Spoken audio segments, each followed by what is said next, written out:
బిడ్డైనా కొడుకైనా ఎవరైనా అంతే పార్టీని ధిక్కరిస్తే సస్పెండ్ చేయవలసిందే.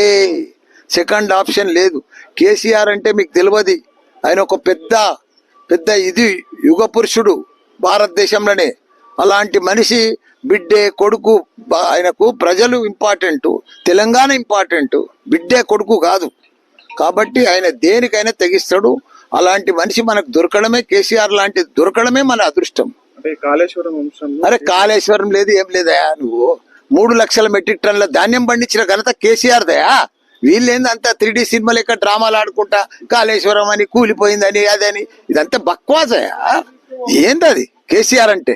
ఓ చరిత్ర, ఒక హిస్టరీ. భారతదేశంలో తెలంగాణలో ఒక ఆదర్శ రాష్ట్రంగా తీసుకుపోయిండు.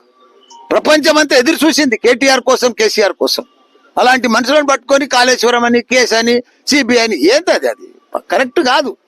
ఇట్లా చేస్తే ఈ సిబిఐలు, ఈ కేసులు ఇవన్నీ కూడా ఆయన అద్రగణం చేస్తే ఏ సీఎం కూడా పనిచేయలేడు.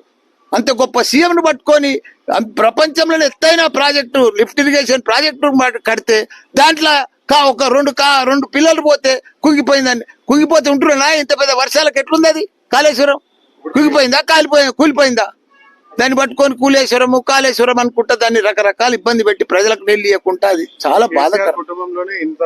అరే అవుతుందా? ఎవరి కుటుంబంలో ఉంటాయి ప్రాబ్లమ్స్, వస్తాయి. ఏ ప్రాబ్లం ఎట్లరా? దేశమంతా వచ్చినాయి, దేశమంతా సస్పెండ్ చేయలేదా? వాళ్ళ బిడ్డలను, వాళ్ళ తమ్ములను, వాళ్ళ కాకాయలను, వాళ్ళ బామ్మర్దులను, దేశం అంతా అయింది. ఏమి ఇది కొత్తగానా సస్పెండ్ చేసేది? ఎవరైనా పార్టీకి ధిక్కరిస్తే సస్పెండ్ చేస్తారు. చూసుకుంటే కూర్చుంటారా ఏంది? పార్టీ అరే సొంత కూతురు ఉండనని ఎవరైనా ఉండనా? అరే చేస్తారా? అందుకే కదా సస్పెండ్ చేసింది.